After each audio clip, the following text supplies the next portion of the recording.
The Chronicles of Narnia, The Lion, the Witch, and the Wardrobe by C.S. Lewis, Chapter 9, In the Witch's House. And now, of course, you want to know what had happened to Edmund. He had eaten his share of the dinner, but he hadn't really enjoyed it because he was thinking all the time about Turkish delight.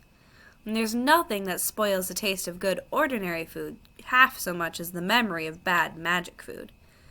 And he had heard the conversation and hadn't enjoyed it much either, because he kept on thinking that the others were taking no notice of him and trying to give him the cold shoulder. They weren't, but he imagined it. And then he had listened until Mr. Beaver told them about Aslan and until he had heard the whole arrangement for meeting Aslan at the stone table. It was then that he began very quietly to edge himself under the curtain which hung over the door. For the mention of Aslan gave him a mysterious and horrible feeling, just as it gave the others a mysterious and lovely feeling. Just as Mr. Beaver had been repeating the rhyme about Adam's flesh and Adam's bone, Edmund had been very quietly turning the door handle.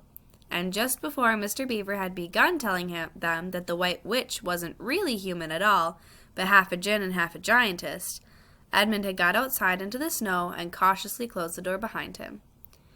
You mustn't think that even now Edmund was quite so bad that he actually wanted his brother and sisters to be turned into stone. He did want Turkish delight and to be a prince, and later a king, and to pay Peter out for calling him a beast. As for what the witch would do with the others, he didn't want her to be particularly nice to them, certainly not to put them on the same level as himself, but he managed to believe, or pretend he believed, that she wouldn't do anything very bad to them, because, he said to himself, all these people who say nasty things about her are her enemies, and probably half of it isn't true. She was jolly nice to me, anyway, much nicer than they are. I expect she is the rightful queen, really. Anyway, she'll be better than that awful Aslan.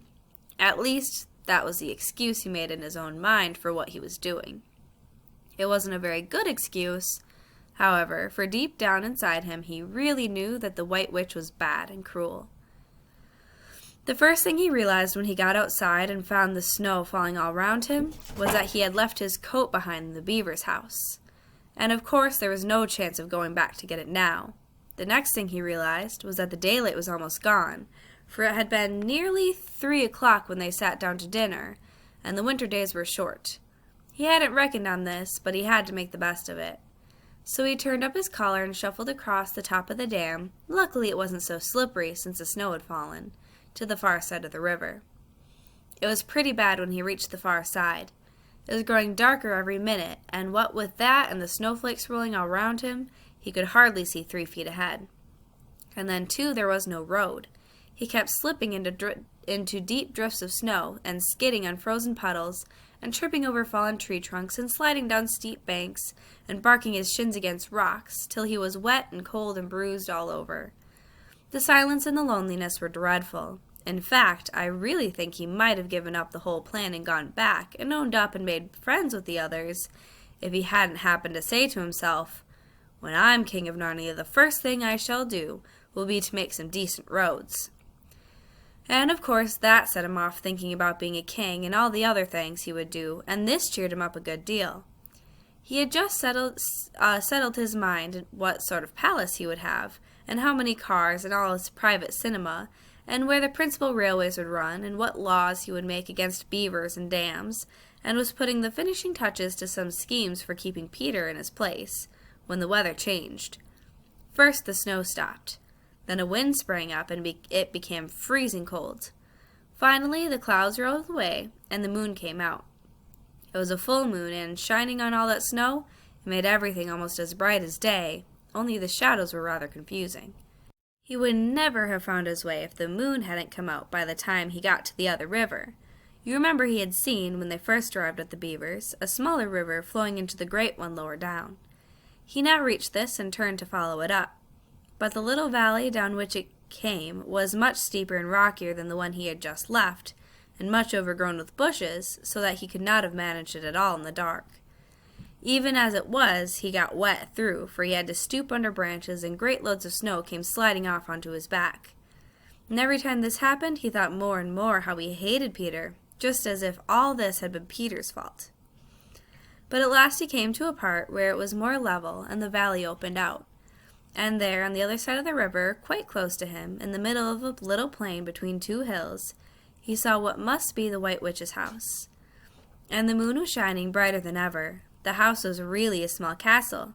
It seemed to be all towers, little towers with long pointed spires on them, as sharp as needles. They looked like huge dunces' caps or sorcerers' caps, and they shone in the moonlight, and their long shadows looked strange on the snow.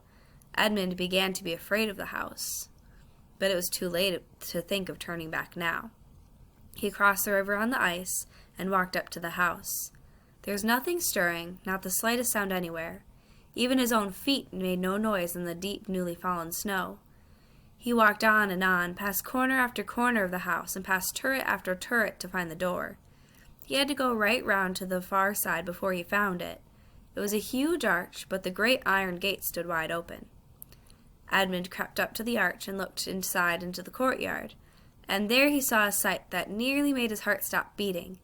Just inside the gate, with the moonlight shining on it, stood an enormous lion crouched as if it were ready to spring. And Edmund stood in the shadow of the arch, afraid to go on and afraid to go back, with his knees knocking together. He stood there so long that his teeth would have been chattering with cold even if they had not been chattering with fear. How long this really lasted, I don't know, but it seemed to Edmund to last for hours.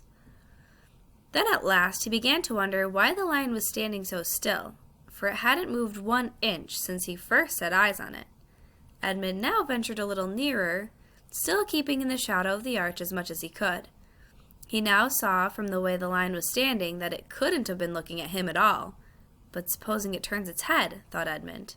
In fact, it was staring at something else, namely a little dwarf who stood with his back to it about 4 feet away.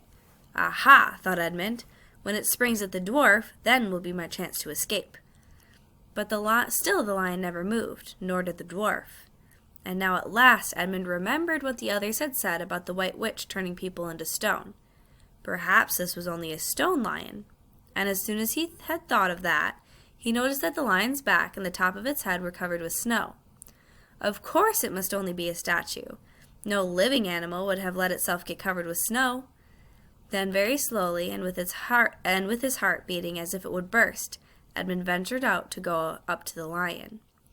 Even now he hardly dared to touch it, but at last he put out his hand very quickly and did. It was cold stone. He had been frightened of a mere statue. The relief which Edmund felt was so great that in spite of the cold he suddenly got warm all over right down to his toes, and at the same time there came into his head what seemed to be a perfectly lovely idea. Probably, he thought, this is the great lion Aslan they were all talking about. She's caught him already and turned him into stone, so that's the end of all their fine ideas about him. Pooh! Who's afraid of Aslan? And he stood there gloating over the stone lion, and presently he did something very silly and childish. He took a stump of lead pencil out of his pocket and scribbled a mustache on the lion's upper lip, and then a pair of spectacles on its eyes. Then he said, "Yeah, silly old Aslan, how do you like being a stone? You thought yourself mighty fine, didn't you?" But in spite of the scribbles on it, the face of the great stone beast still looked so terrible and sad and noble, staring up in the moonlight, that Edmund didn't really get any fun out of jeering at it. He turned away and began to cross the courtyard.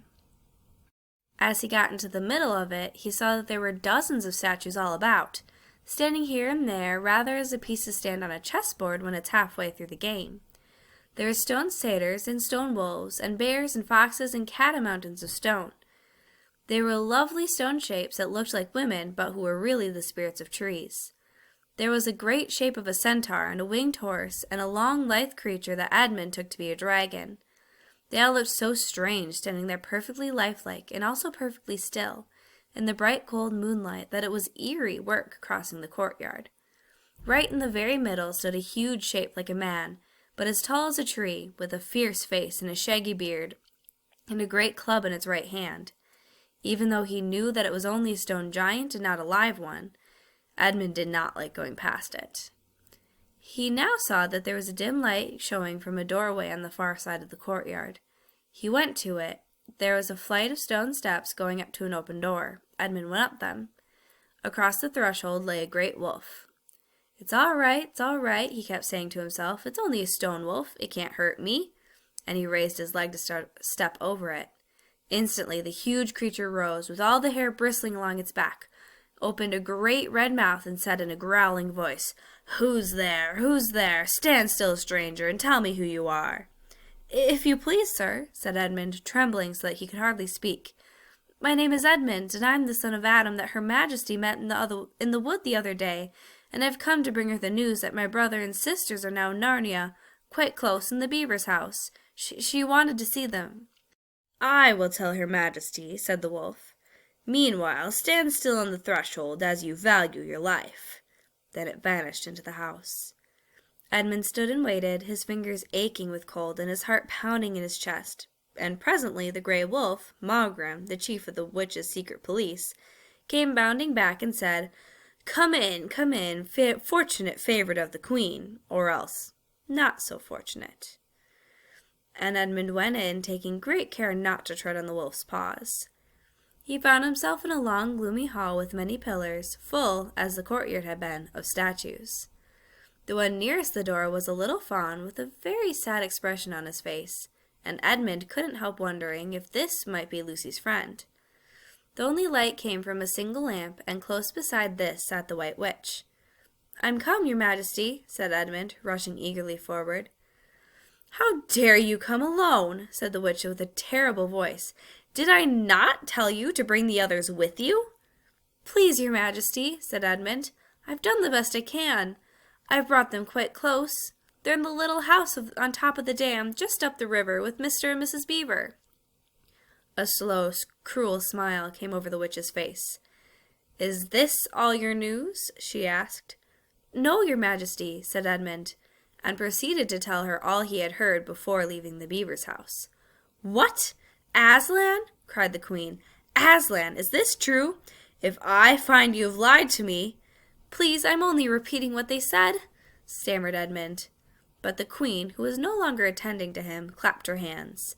Instantly the same dwarf whom Edmund had seen with her before appeared. "Make ready our sledge," ordered the witch, "and use the harness without the bells."